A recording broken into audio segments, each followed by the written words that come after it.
இஸ்ரேலுடன் இணைந்து சர்வதேச புதுமை மன்றம். கோவையில் உள்ள RVS கலை மற்றும் அறிவியல் கல்லூரியின் MBA துறை சார்பில் இஸ்ரேல் துணை தூதரகத்துடன் இணைந்து சர்வதேச புதுமை மற்றும் மதிப்பு உருவாக்க மன்றம் தொடங்கப்பட உள்ளது.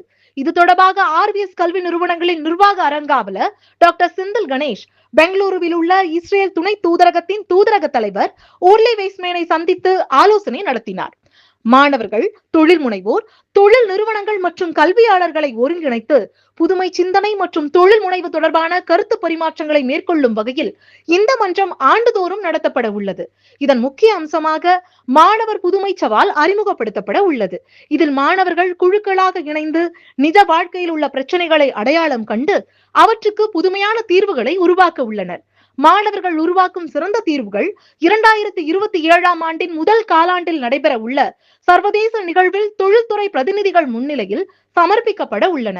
இந்த முயற்சி மாணவர்களின் புதுமை சிந்தனை மற்றும் தொழில் முனைவு திறனை மேம்படுத்துவதுடன் சர்வதேச கல்வி மற்றும் தொழில்துறை இணைப்புகளுக்கும் புதிய வாய்ப்பை உருவாக்கும் என எதிர்பார்க்கப்படுகிறது.